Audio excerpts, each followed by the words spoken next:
Hello बच्चों, चलिए प्रश्न को देखते हैं। प्रश्न है, क्लोरीन की इलेक्ट्रॉन लब्धि एंथैल्पी असामान्य रूप से क्लोरीन की अपेक्षाकृत कम ऋणात्मक होती है, क्यों? इस कथन पर अपने विचार स्पष्ट कीजिए। तो देखिए बच्चों, यहाँ पर बात करें प्रश्न की मुख्य अवधारणा। तो देखिए बच्चों, यहाँ पर ध्यान दें।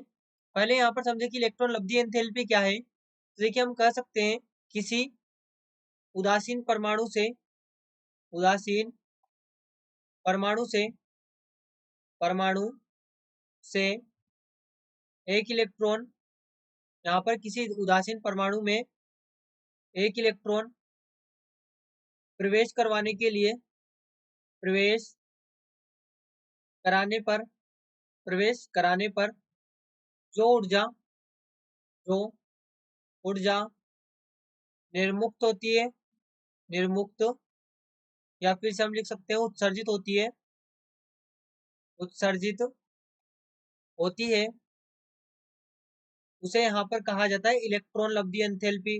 इलेक्ट्रॉन लब्धि एंथैल्पी। अब यहाँ पर समझे, यहाँ पर ऊर्जा उत्सर्जित हो रही है। उत्सर्जित हो रही है, इसलिए हम क्या कहेंगे कि इलेक्ट्रॉन लब्धि एंथैल्पी क्या होगी? ऋणात्मक होगी। यहाँ पर इलेक्ट्रॉन लब्धि एंथैल्पी ऋणात्मक होगी। क्यों? क्योंकि ऊर्जा उत्सर्जित हो रही है, और जब ऊर्जा उत्सर्जित होती है तो हम उसके लिए ऋणात्मक प्रयोग करते हैं।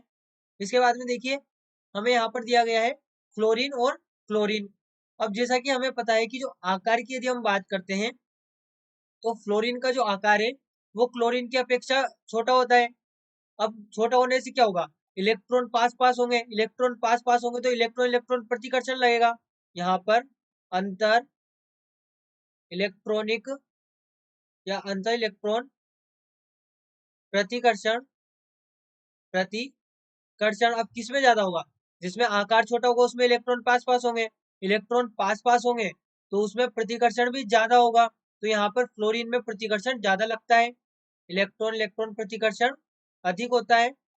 इलेक्ट्रॉन इलेक्ट्रॉन प्रतिकर्षण प्रतिकर्षण अधिक, या फिर से इस प्रकार से लिखे, यहाँ पे इलेक्ट्रॉन इलेक्ट्रॉन प्रतिकर्षण जो है वो फ्लोरीन में अधिक है। क्यों? क्योंकि फ्लोरीन का आकार छोटा है। अब इलेक्ट्रॉन इलेक्ट्रॉन प्रतिकर्षण से क्या होता है? यहाँ पर क्या होगा? इलेक्ट्रॉन इलेक्ट्रॉन प्रतिकर्षण लग क्यों रहा है? तो ये लग रहा है यहाँ पर अक्रिय युग्म प्रभाव के कारण। यहाँ पर देखिए, यहाँ पर इलेक्ट्रॉन इलेक्ट्रॉन प्रतिकर्षण लग क्यों रहा है? क्योंकि फ्लोरीन का आकार छोटा है, और फ्लोरीन का आकार छोटा है तो इसमें इलेक्ट्रॉन पास पास होंगे, इलेक्ट्रॉन पास पास होंगे तो यहाँ पे इलेक्ट्रॉन इलेक्ट्रॉन प्रतिकर्षण लगेगा। अब इलेक्ट्रॉन इलेक्ट्रॉन प्रतिकर्षण लग रहा है तो इसके कारण होगा क्या? यहाँ पर फ्लोरीन से इलेक्ट्रॉन निकालना आसान नहीं होगा। फ्लोरीन से इलेक्ट्रॉन निकालना निकालना आसान आसान नहीं होगा, नहीं होगा। यहाँ पर फ्लोरीन में इलेक्ट्रॉन को प्रवेश करवाना आसान नहीं होगा। फ्लोरीन में इलेक्ट्रॉन को प्रवेश प्रवेश करवाना प्रवेश कराना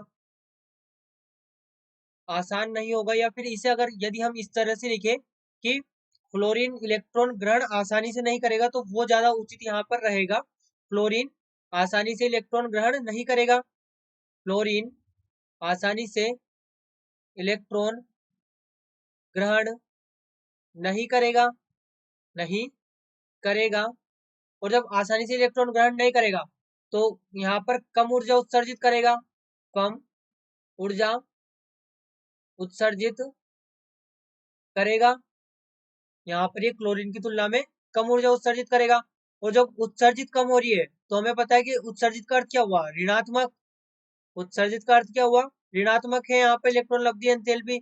और जो यहाँ पर हमने पहले ही कहा कम ऊर्जा उत्सर्जित करा नहीं, कम ऋणात्मक इलेक्ट्रॉन लब्धि एंथैल्पी होगी। कम ऋणात्मक इलेक्ट्रॉन लब्धि एंथैल्पी एंथैल्पी होगी। ये हमारे पास में ये कारण होता है जिसके कारण जो फ्लोरीन है उसकी इलेक्ट्रॉन लब्धि एंथैल्पी कम ऋणात्मक होती है क्लोरीन की अपेक्षा। क्योंकि ये आसानी से इलेक्ट्रॉन को ग्रहण नहीं करता और कम ऊर्जा उत्सर्जित करता है जब ये ग्रहण करेगा तब। तो बच्चों आशा करते हैं आपको प्रश्न समझ आया होगा। धन्यवाद।